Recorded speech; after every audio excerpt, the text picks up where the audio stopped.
He's taught millions worldwide how to become rich. Now, best-selling author and financial expert Robert Kiyosaky reveals the financial secrets of the rich with you. See how Robert's simple formula for personal wealth can transform your life and put you on the path to true financial freedom. 60 Minutes to Getting Rich begins right now.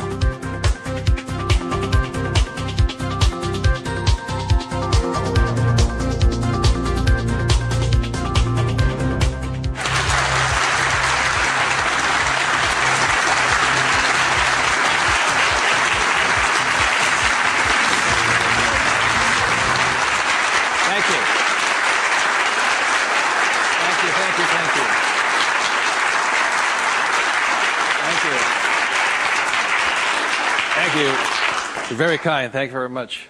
First of all, thank you for coming here this morning, and some of you came from some great distances.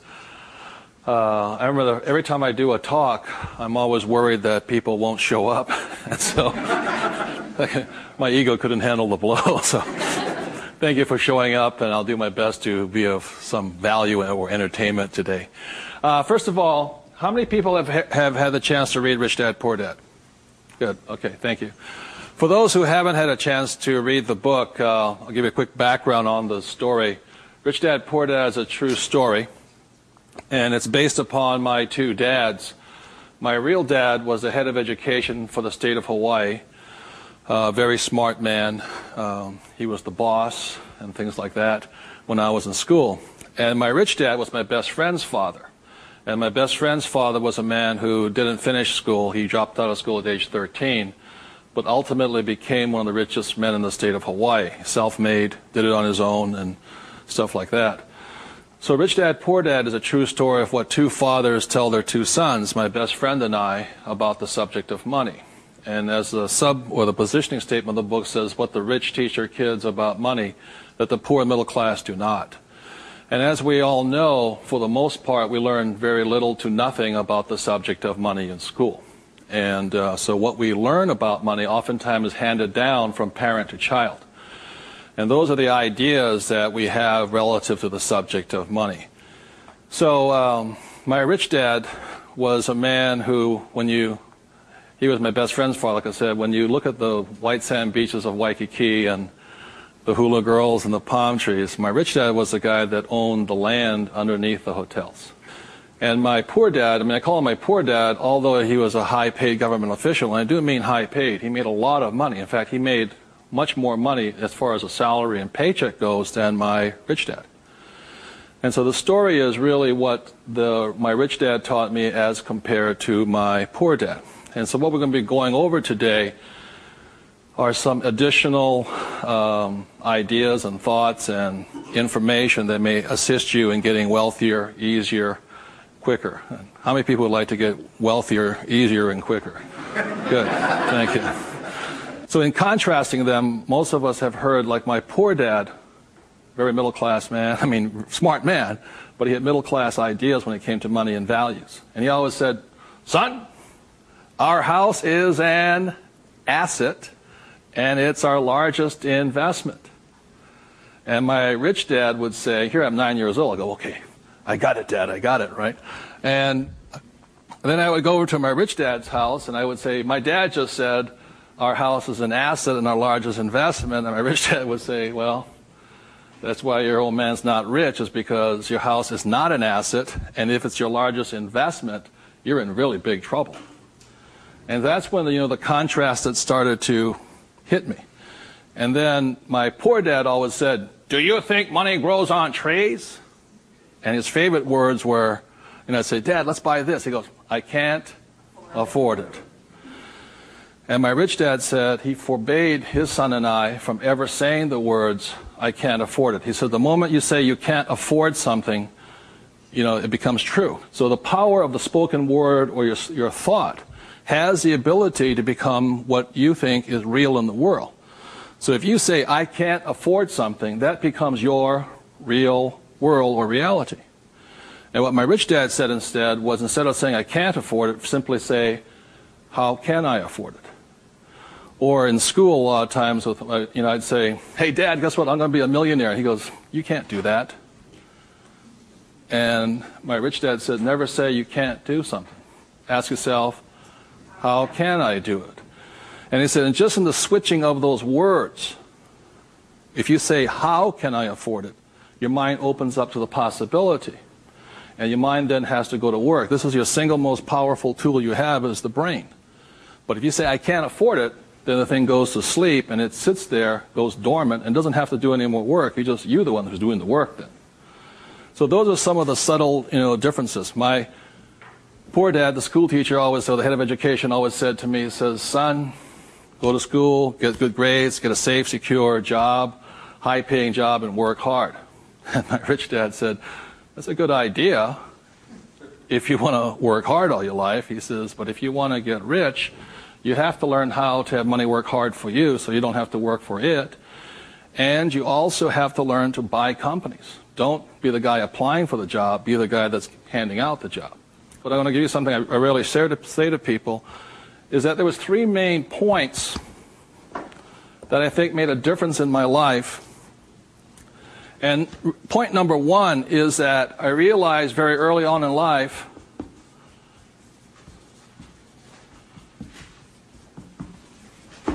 money is a what? Idea. It's whatever you think it is.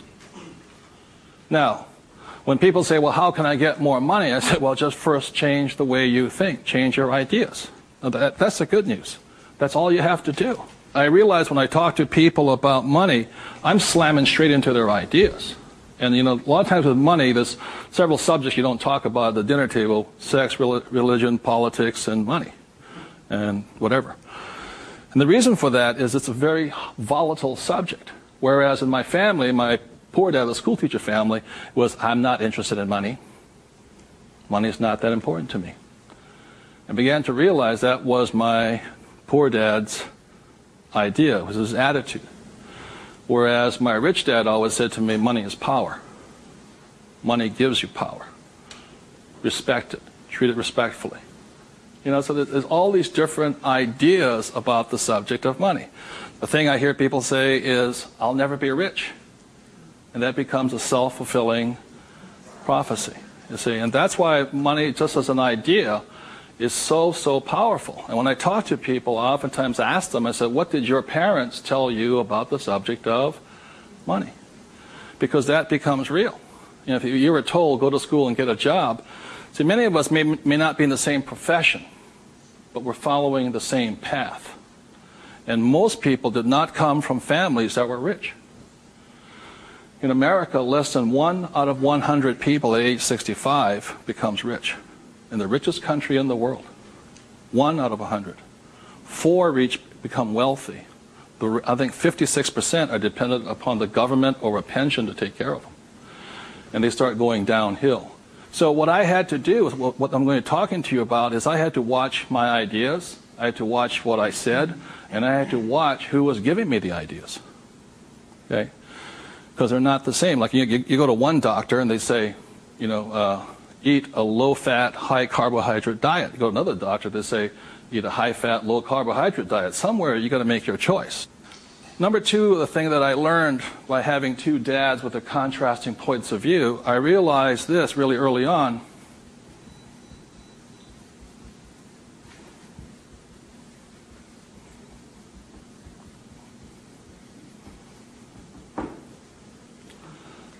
I realized that money doesn't make you what? Rich. Because my poor dad made more money than my rich dad. So I think one of the biggest mistakes we've been going into is a lot of times people actually think if I win the lottery, then I'll be rich. Or if I go to Vegas or gamble or my luck changes, then I'll be rich. It has nothing to do with it. Money is a very powerful tool, as my rich dad used to say. If you use it well, it'll make you richer. If you abuse it, it'll make you poor.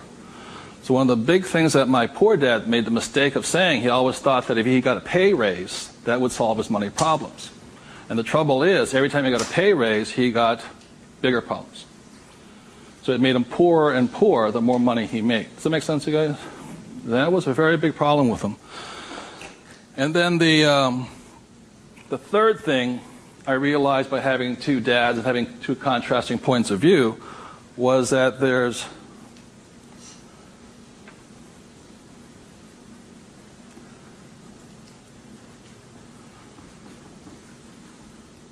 two kinds of money problems. One problem is not enough money. The other problem is too much money. And they're both problems. And the thing that I say to people is this, that, like I think most people think they're real special. I'm the only one with money problems. Well, the reality is everybody has money problems. Everybody. Every single person. Every company has money problems. Every country has money problems. Every government has money problems. Everybody has a money problem. What makes you rich or poor or middle class is how you challenge or handle the problem. And what most people do, since, so most of us came from families where the problem was too much or too little. Too little. And that becomes our idea. We think money is scarce, hard to get, work hard for it. Very popular idiom going around today suggesting that the way you get rich is cut up your credit cards. Oh, man. Live below your means. Those are poor people's mentalities. Save, go long term, buy mutual funds. And it's not a rich person's way of thinking. I love my credit cards. They make me happy.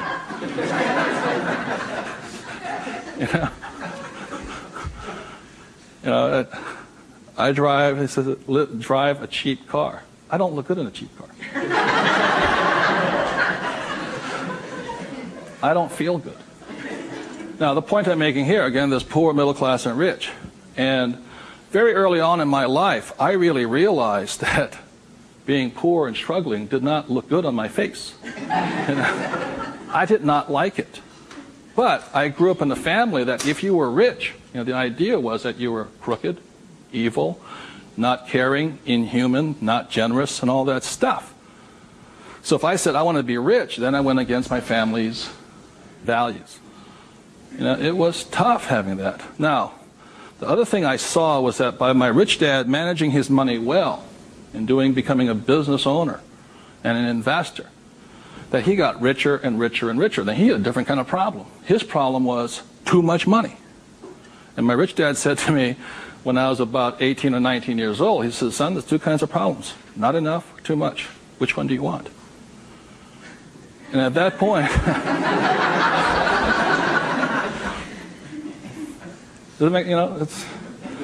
and so I made an obvious choice. I said, I like the one with too much. I want to have that problem. And it's a very big problem. So knowing these three different things, I could make different distinctions and different choices in my life. The big point I want to make today is that money comes down to fundamentally a choice. That's all it is.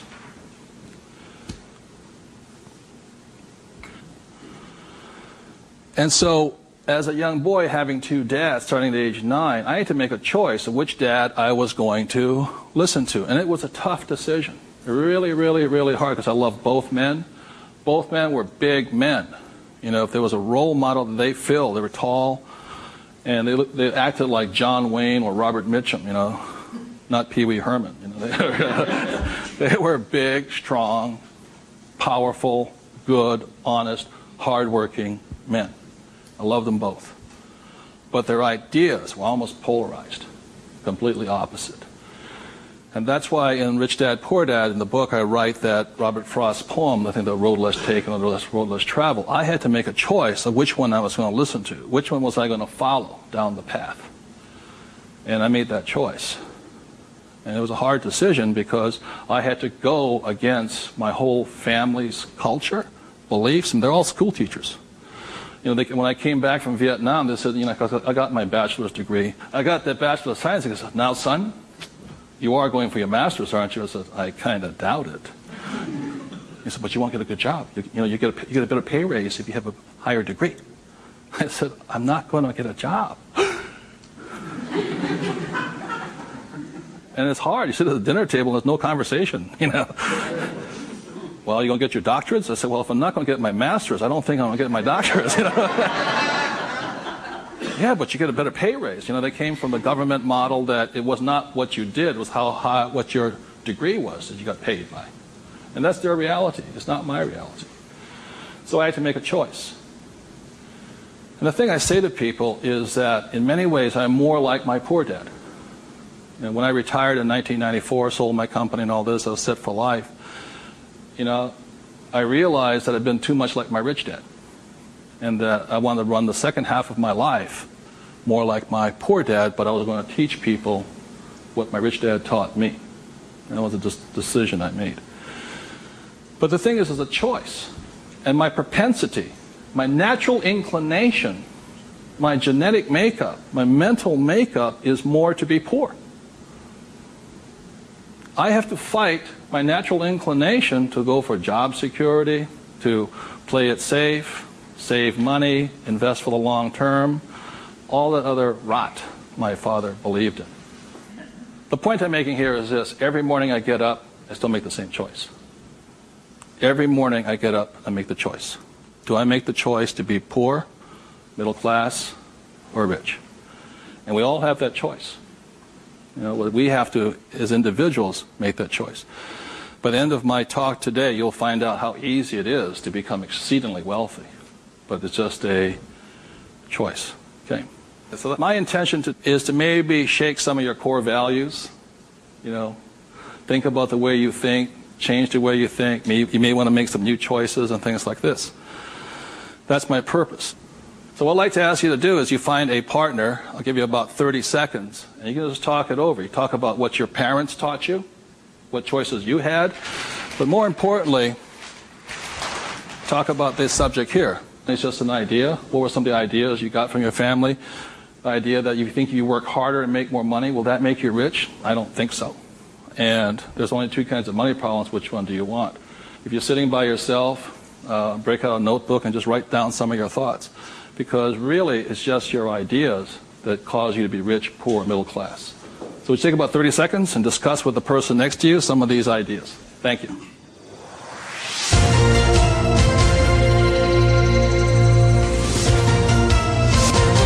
The main point of the book, Rich Dad, Poor Dad, for those who have not read it, so this is book number 1. The main message and the point is the importance of financial literacy. Can you read a financial statement? So, again, comparing my rich dad and my poor dad, the school teacher, was very word literate. I mean, he read a novel a week. He read constantly. And he used to say to me, you know, readers are leaders and leaders are readers. I said, good. And I go see my rich dad, who didn't read that much. He says, but the difference between your father and I is I can read numbers. So so Rich Dad, Poor Dad is very simply about the numbers. And this is an income, expense, assets, and liability. And that's the basis of financial literacy, financial statement. Now, the problem, and so what it is about the difference between assets and liabilities, things like this. So this is really what the book was about. You know, the thing about an asset, my father would say our house is an asset, and my rich dad would say it's not, because very simply assets, according to my rich dad, asset will put money in your pocket whether you work or not. And a liability will take money from your pocket whether you work or not. That was very simply it. The important things about a financial statement is that it allows you to see the truth instead of being stymied by other people. My bankers never asked me for my report card yet, you know.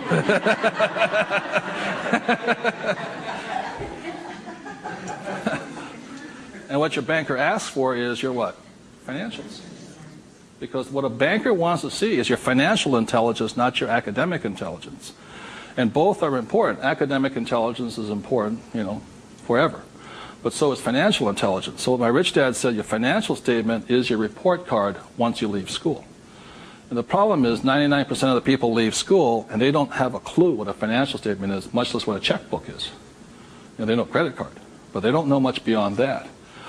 And so they're easily swayed with the idea your house is an asset, and that's what gets them in trouble. They can't tell the difference between an asset and a hole in the ground. So that's a big problem there. Okay? And then book number 2, which is this one here, was the cash flow quadrant. Quadrant means 4. And the quadrant was the 4 people that make up the world of business. E stands for employee, S stands for self-employed, B stands for business owner, and I stands for investor. So my poor dad always said to me, son, go to school and get a job. So he was programming me to come here. But I kept saying, but I want to be rich. My mother says, yeah, don't listen to your dad, My mother was a nurse. And she says, if you really want to be rich, you should become a doctor. They make a lot of money. So my mother was saying become, specialist, self-employed, or small business owner, independent. You hear people say, if you want to be successful, get a profession. Something you can fall back on. Become a plumber, electrician, attorney, accountant, something you can fall back on. Because these guys are the smart guys.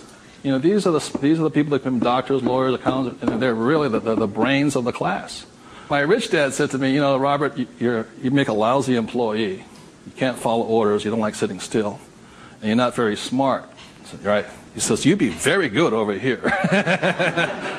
He says, because these guys aren't that smart. And that's the truth. That's why some of the richest people on earth are over here, because they're not smart. But they know how to surround themselves with smart people. And that's one of the biggest differences. And the other part is the investor. And the investor uses a different mentality, different emotions. The investor wants their money to work for them. And their words are, what's my return on investment? How soon I get my money back? See, most people have the money in a 401k. That's not an investment plan, it's a savings plan. An investor would not do that because it ties that money up too long. I want my money in and I want my money out. I want to know when it comes back to me. It's called velocity. How soon do I put it in? How soon does it come back?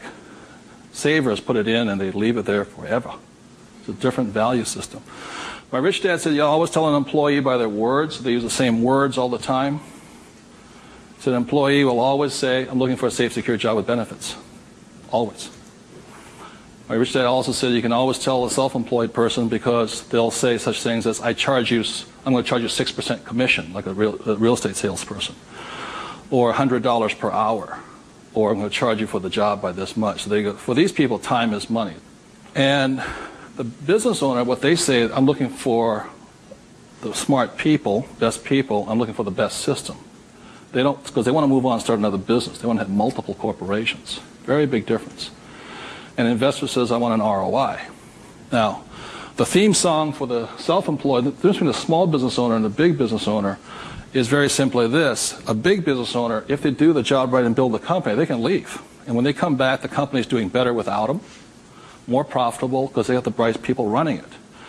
A self-employed or a small business owner, if they leave, the income goes where? Down. Or if they have employees, they just ferret out they just take everything, the thing falls apart. So that's the difference. And also the difference between an S and a B is the size of their ideas. Like a lot of times I meet people come up to me and say, I want to start a hamburger stand.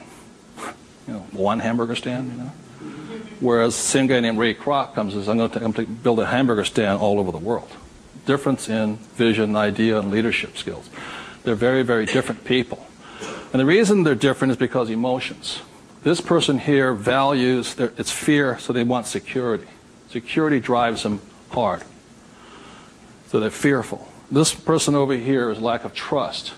And these guys, they're highly specialized. They're also the most satisfying, because they have their own time, their own life, and all this. They're very happy this way, but it has its limitations also. And generally, these people are limited to about $500,000 a year max in here, just because time is money. Over here, it goes unlimited, how much you can earn. So there are very, very big differences in the thing. The investor here, their thing is they're neutral, emotionally neutral. In other words, what that means is they don't care if you're winning or losing. When somebody says, I go to somebody, the stock market's going to crash.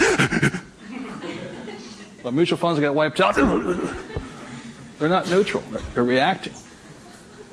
A true investor doesn't care if the market goes up or the market comes down because they're going to make money either way. That's an investor. They really do not care.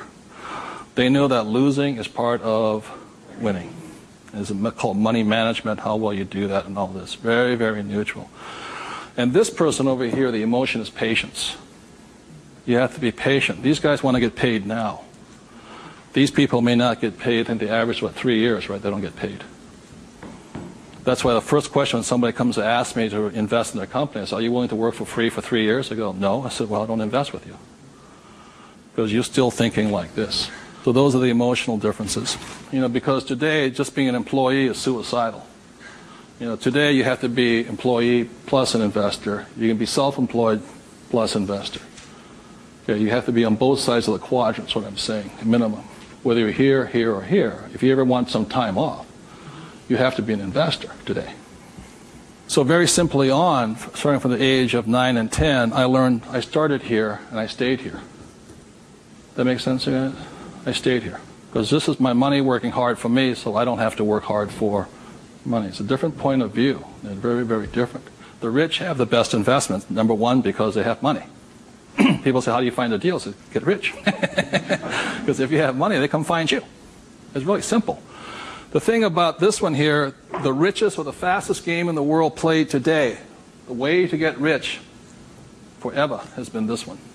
I talk about in this book how my rich dad went and bought one of the best pieces of white sand beach in Hawaii. And I said, how did you afford that? He wasn't making any money. He didn't have a job. He wasn't this. He says, how do you afford the best piece of beach in Hawaii? He says, personally, I can't afford it. See, none of these people could afford it either. It's about $10 million. Individually, you cannot afford it, but your business can afford it. It's one of the biggest secrets of all. So the reason I started here and learned to build businesses so I could invest. So I can take down bigger and bigger properties by this. Individually, I cannot do that. I don't earn enough money as an individual, but my company can. So the thing about the third book, which is Rich Dad's Guide to Investing, is called the 90-10 Rule of Money. The 90-10 Rule of Money very simply says is this, is that 10% of the people always make 90% of the money. Always. That's a very big part of it. And a big part of the investment book is how do you take your idea, build a business around it, and take your business public. So the reality, as I know, is every single one of you sitting out there in the audience, you have an idea that can make you exceptionally wealthy beyond your wildest dreams. Every one of you is creative enough to have an idea. The trouble is, when you went to school, they didn't train you to be a business owner. They trained you to be an employee, working for the rich. What the rich have the ability to do is take their ideas and create massive businesses out of them. So you have your business, which does your investing for you. And the tax laws are written in your favor, investing through a business. That's how the rich get rich, because they pay less in taxes, very simply because they invest through the B and I quadrants. Investing from here, the laws are written against you here. In America, 1943 was the Current Tax Payment Act, which made anybody who was an employee could not pay themselves first. Government gets paid first. If you get a pay raise, government gets a pay raise. Forever. Forever. You make $1 million, you still pay more in taxes, incrementally. 1986, they passed the Tax Reform Act of '86. All doctors, accountants, attorneys, and the laws were changed against them. But they never changed the laws for the rich, because this is how the rich have gotten rich, by owning corporations and businesses. And that's been in effect since 1215, which is the signing of the Magna Carta.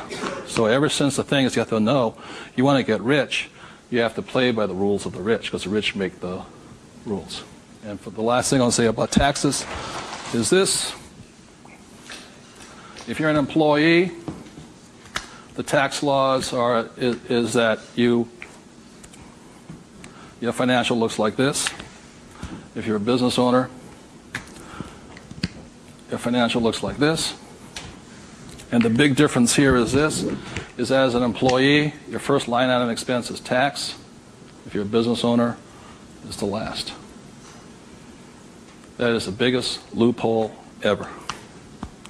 And that's why the rich get richer. They can take their money that comes in here and goes in here, and these guys' money comes in and goes there. Very big difference. Okay. So would you take 30 seconds and discuss whatever you have heard so far? Thank you very much.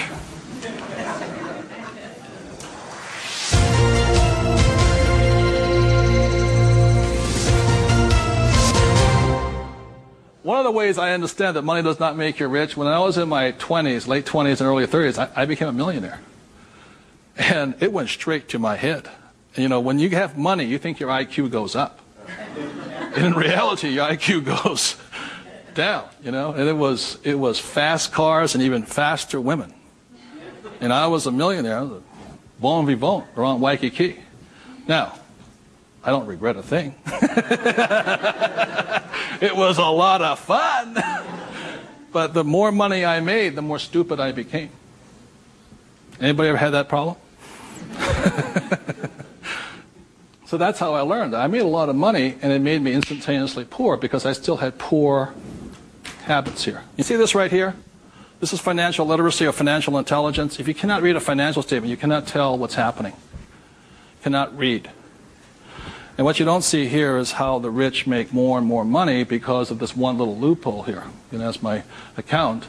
You know, over here you hit 335,000 in income, and your tax rate keeps going up. Over here you hit 335 in income, your income rate, tax rate goes down. The laws are written for the rich by the rich. Period. So very quickly, I'll go into a financial statement, and this is the basis of wealth here.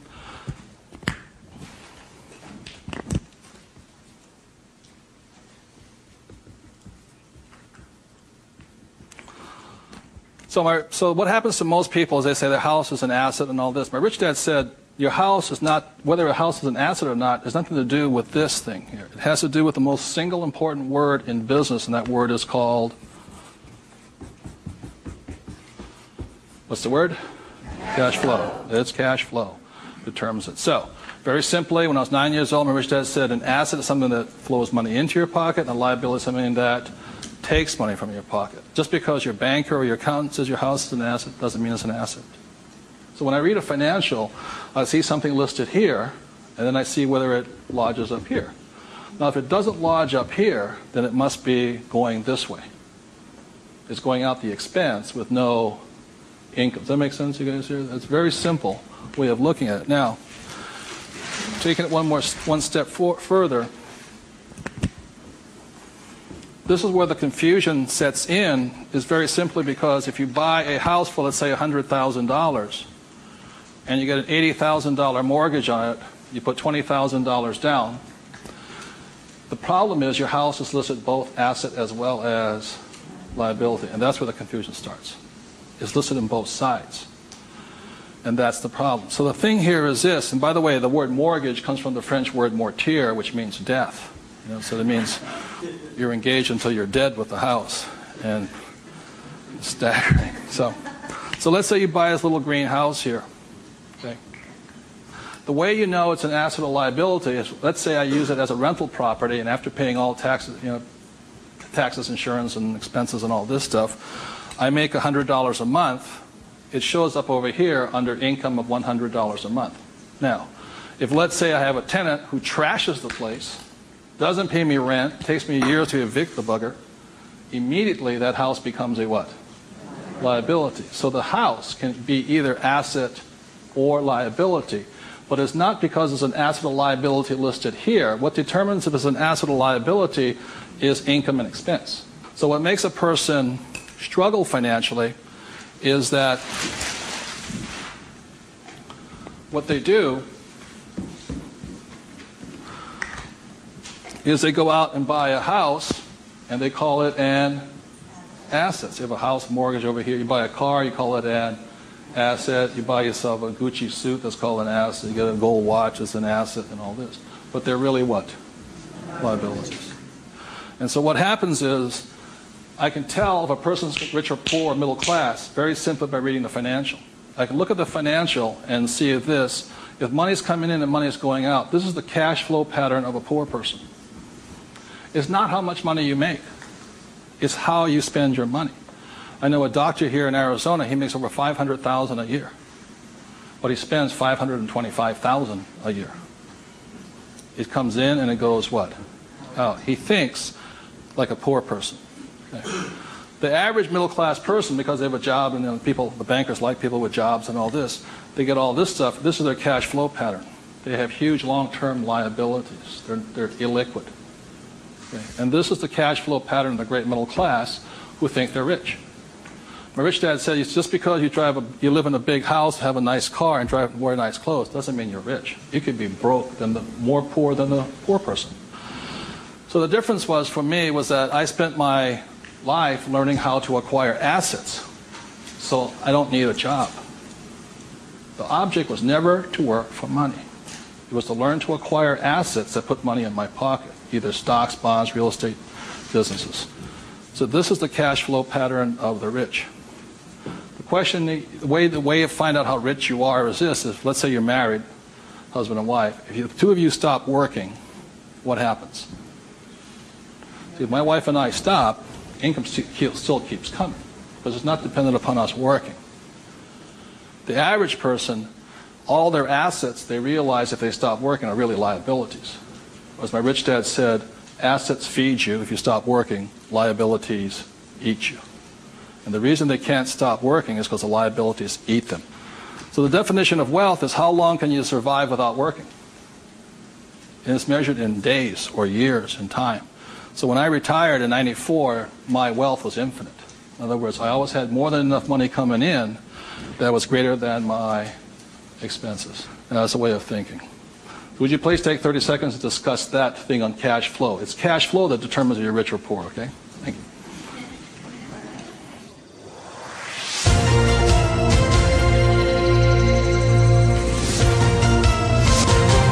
So one of the things I want to be clear on this is whether you're an employee, self-employed, business owner, or investor, the most important thing is this asset column here is your business. One thing my rich dad said, you got to mind your own business. You know, when you become an employee, you mind somebody else's business. You're self-employed, you're oftentimes helping somebody else's business. So regardless of where you are, this is your business here.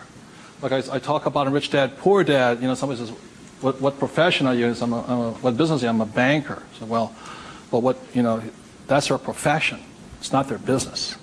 This is your business. And your business, you should be an investor. You know, managing your own portfolio, acquiring your own assets, be it business, real estate, or paper, like stocks, bonds, and mutual funds. So what we're taught in school is not to mind our own businesses. We're taught to mind everybody else's business. And that's my message, is mind your own business. That's how you get rich. Okay? So moving on, last thing is this. So when a banker says to you your house is an asset, he's not lying to you. He's just not saying whose asset it is. It's his asset, right? So when you go across town, you go to your friendly banker, and you'll see that your mortgage is listed under what? Their asset column. So that's the fact right here. It's mortgage here. And the way you know it's an asset, and they list it that way. I'm not telling you something, that they list it that way. The way you know it's an asset is because your mortgage puts money in their pocket. And your mortgage takes money from your pocket. You see, it actually goes like this. It's a complete circle. Now, so that's why they're not lying to you. It's just they're not saying whose asset it is, it's theirs. Now, the other part about it is when you save money over here, it's really your asset. Now, if a balance sheet must balance, it has to balance someplace else. You go to the bank, where does it balance? Bank. But is it their asset or their liability? It's their liability. So your savings are their liability. Notice that? Because they have to pay you money for your money. And it's cash flow determines that. Now, if you notice something else too, you get tax incentives to be in what? Debt, and you're taxed for having savings. And that's why they say, how can we tax savings? It's because you're not smart enough yet. The banks know, political action committees, they control the rules are written by the rich. I'm not saying I love my bankers. I love them dearly. But you have to know the difference between assets and liabilities, and whose rules are you playing by? Poor, middle class, or the rich? Got it?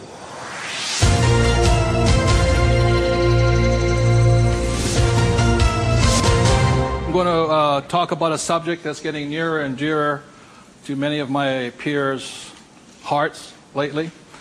And the subject is retirement, or the lack of the ability to retire.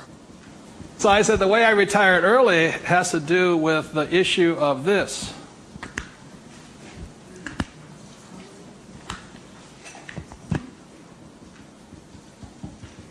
Debt versus what? Equity. The reason I could retire early was because I'm in debt.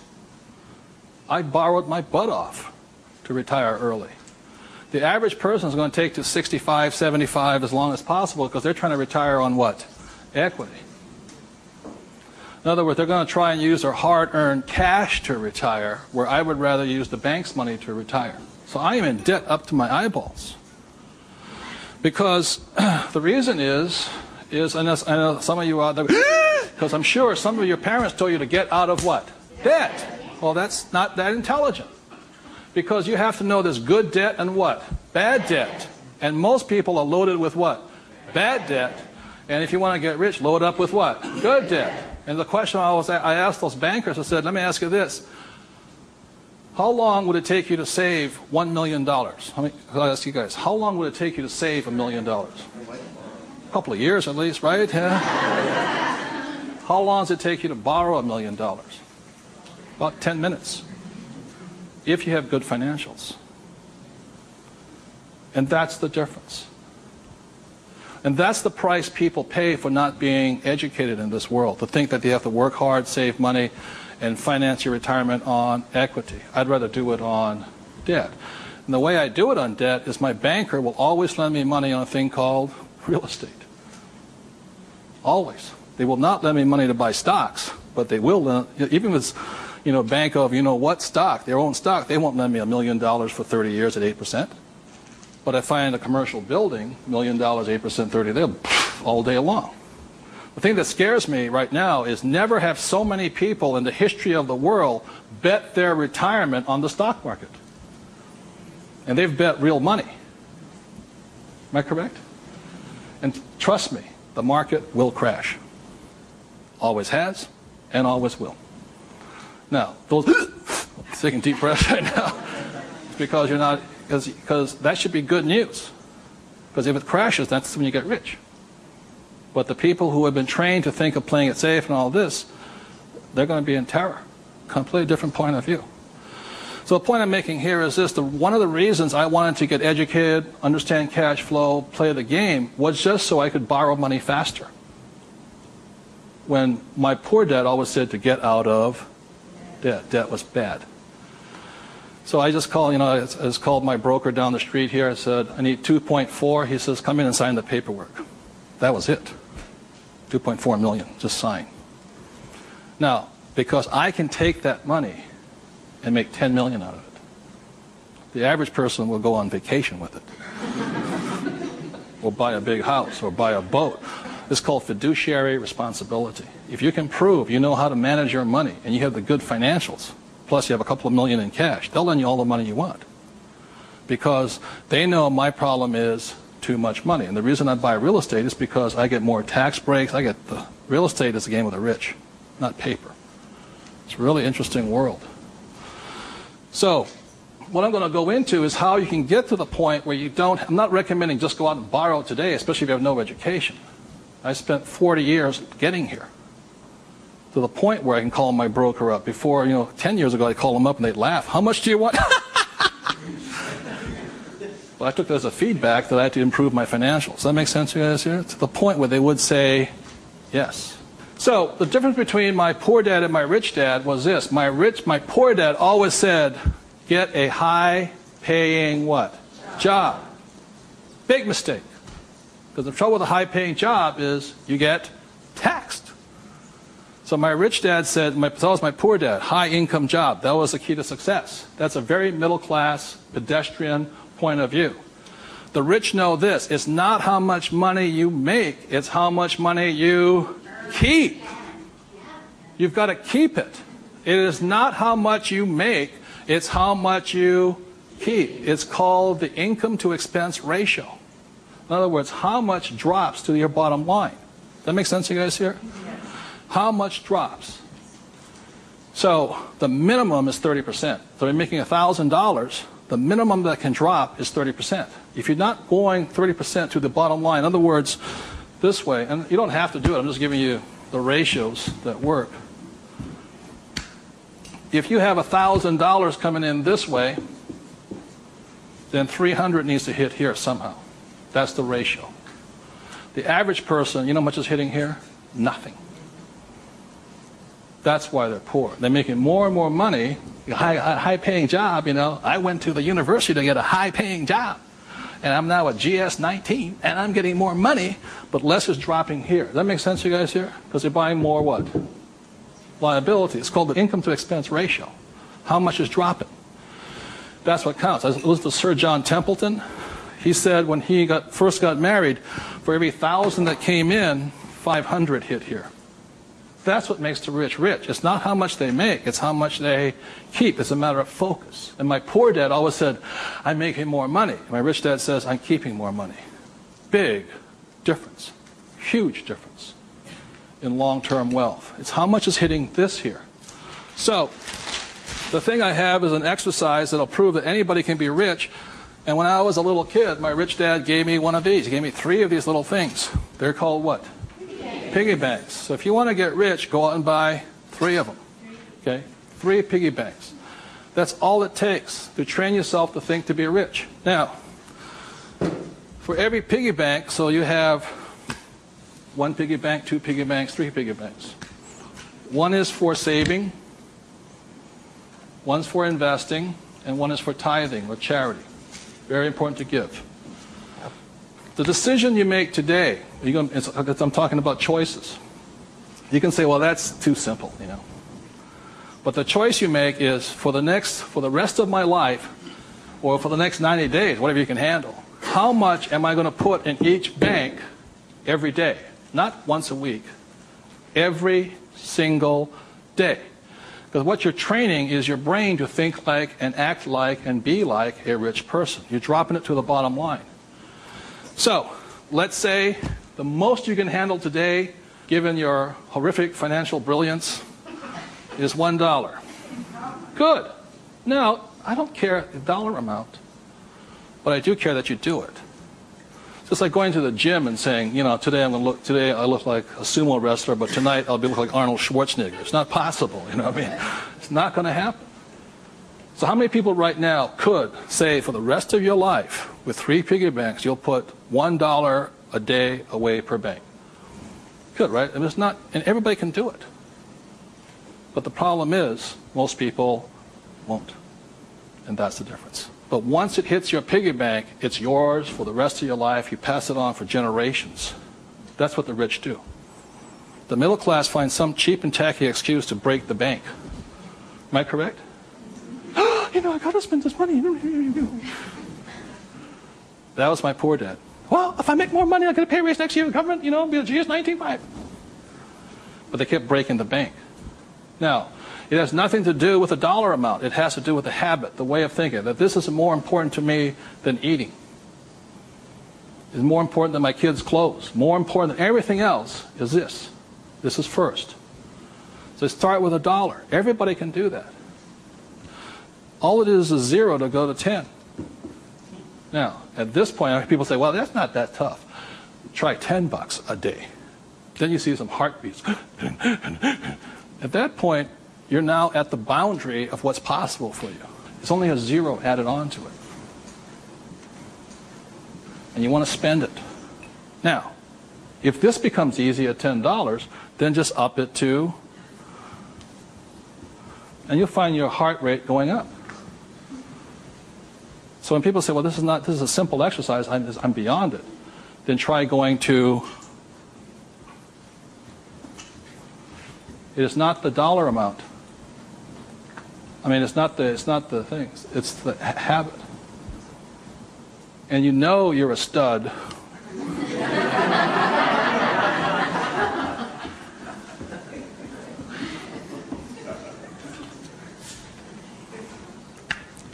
This never spent. This is what your mad money is. You buy your properties and stocks and bonds, mutual funds with. You can afford to lose this if necessary, but you never lose this one. And you tithe either your church or charity of your choice. Now, I give to the charity that I would like to support, but I don't have the time to support. So you put your money where your body would be. Does that make sense to you guys here? My rich dad gave it to his church. My poor dad gave nothing. He says, when I have the money, then I'll give it. That's why he was poor. The next point here is that my rich dad always believed in job security. My poor dad, job security. And my rich dad believed in financial security. So the way you get financial security is, again, via these three things. This is the basis of it. Savings, investing, tithing. So the way you get financial security is start with this, and then I start investing with this. Does that make sense? My investing account, this is when I have my fun. I play with that money. So the deal here is this, whether you're buying a business, real estate, or paper, the ratio is this. You can ask my wife the question. For every, somebody says, well, I don't have any money. How do I get some money? I said, start with that, the 3 piggy banks. Or how do you find a nothing down deal? The reason they want a nothing down deal is because they got nothing to put down, right? And that's the most risky thing you should do. You can only take a nothing down deal when you have a lot of money to put down, because it's too risky. I can take a nothing down deal because I got the money to cover it in case it goes bad on me. But the point here is this, how I got my experience, how I can find a deal is this. You can ask my wife this. For every one property I buy, how many properties or businesses or stocks do I analyze? 100. That's the ratio. Before I buy one piece of property, I will analyze a minimum of 100 properties. If I don't buy one property in that 100, I start all over again. It's 100 to 1 is the ratio. That's how I find a deal. Not only that, is when I had no money, what was I doing? Still analyzing a deal. It's 100 to 1 before you can find one deal. And people come, I went with a ride with a realtor and we found one property and we bought it. I said, how many did you look at? Just that one. That's an idiot, not an investor. They have no clue. The way you want to find out the market trends, the ups and downs, the ins and outs, is you got to analyze 100 deals. Out of that 100 deals, you put in offers on 10. Because 90 are bad. But in the practice of analyzing the deal, you get smarter. I learn more. I learn something from each deal I look at. Of the 10 I invest in, or I put offers in, I might get 3 accepted. Now, this comes from my friend Dolph DeRoos, who's a real estate genius. He says, if this number is like 6, what does that mean? You're offering too much money. That means you're not being tight enough. You've got to screw it down a little bit more. It gets down to nobody accepting you're too tight. So you want to keep it in this ratio. Of that, you'll buy one property. When people say, how did I get my education? I got my education evaluating deals. I estimate to this day right now, I've looked at over 50,000 deals. That's how I got smart. Instead of going to work, I look at deals. If I'm buying a business, the ratio is the same. 100, 10, 3, 1. If I'm buying a stock in a company, I've got 100 companies, same ratio. Everybody can do that. Does it cost them any money? No, not at all. It's free. When I go on vacation with my wife, Kim, she knows where I'm going to wind up. It's a real estate office or a brokerage office because it's a habit. So this is what gave me financial security, and what my poor dad focused on was what? Job security. He had no assets when he lost his job. Okay? 30 seconds, please discuss that ratio. 50,000 properties I've looked at now.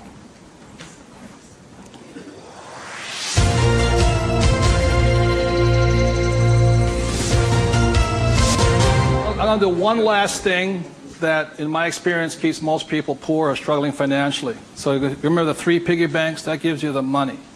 Doing this, 100 deals. The reason I don't have a job is because it would interfere with me looking at deals. I don't want to do that. I'm looking at a deal constantly. That's the people that work with it constantly. That's all I'm doing is tracking down deals. It's a waste of time to work. I don't get rich. So that's the thing. The second part is most people don't have the time to spend the time to get rich. They're too busy working for the money. And the third part is most people say it's risky or it's fearful or they chicken out. They see a deal. Even if they see it, they back out. And I've seen so many people do it. And the reason for that is because if this is an iceberg, okay, most people, they say, I'm going to get the 3 piggy banks, I'm going to look at 100 deals, but it comes time to put the money, we call go hard on the dollar. Got to go hard. If this is your conscious mind, let's say, this is your what? Subconscious. Money, sex, politics, religion. This thing takes over.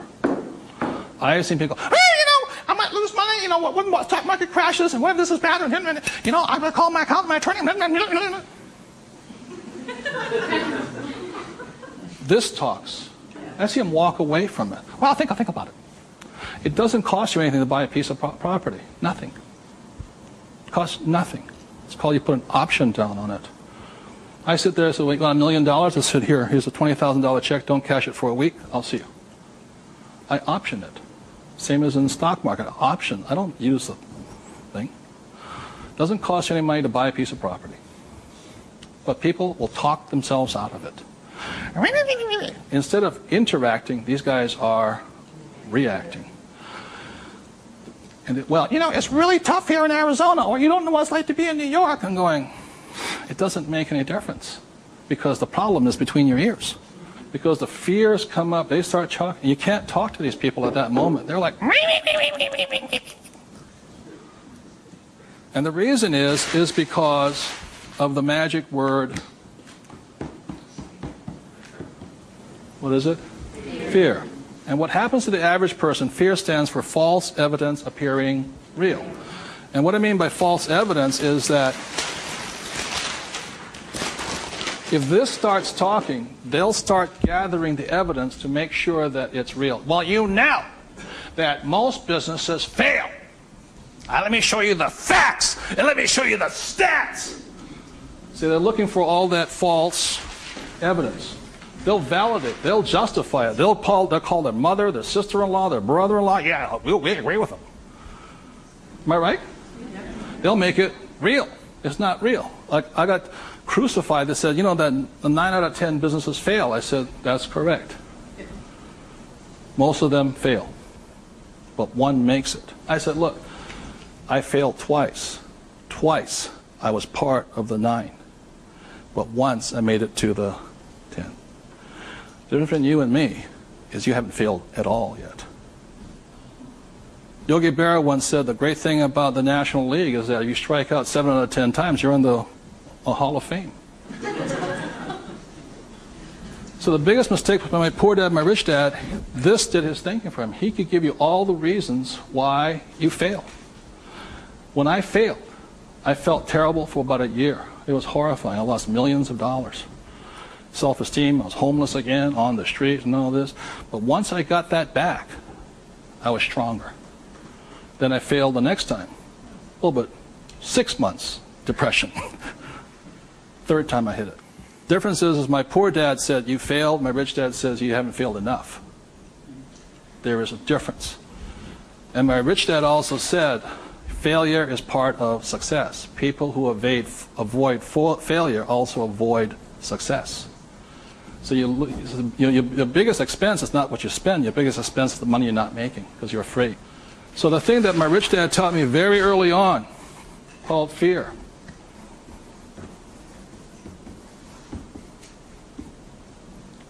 Fail early and fail responsibly. Look, if you know you're going to fail, do it now.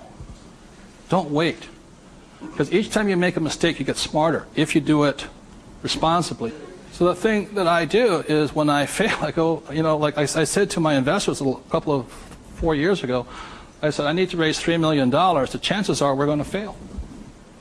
And if you can't handle the $50,000 shot, don't put your money in here. There's a good chance I'm going to fail on this one. So people left the room, and I got more money because I was forthright with them. I said, if I lose it, I'll tell you I lost it, and I'll tell you the next deal. But failure is part of the process. So the thing that I say to people is fail early, correct, but fail small. The first deal my wife and I did when we got back into real estate was a $45,000 deal, $6,000 down. If we failed, we would have got smarter than somebody who didn't fail at all. But we didn't. So we pushed the boundary, going bigger and bigger, hoping to fail. Well, everybody's avoiding failure. I'm hoping to fail because I'm going to get smarter. I open my mind up. I ask people for their advice. I synthesize the data and make my own decision. But I live and die. If I make a mistake, I own this. I apologize. I blew it. I made a mistake. This is what I learned. Continue on. So I want to thank you all for being here. The thing I want to leave you most with is that every morning, as a 9-year-old boy, who was going to listen to? It was a choice, rich dad or poor dad. Every morning I get up and I still make that choice. Who am I going to listen to? And I hope you make your choices for yourself. Thank you very much.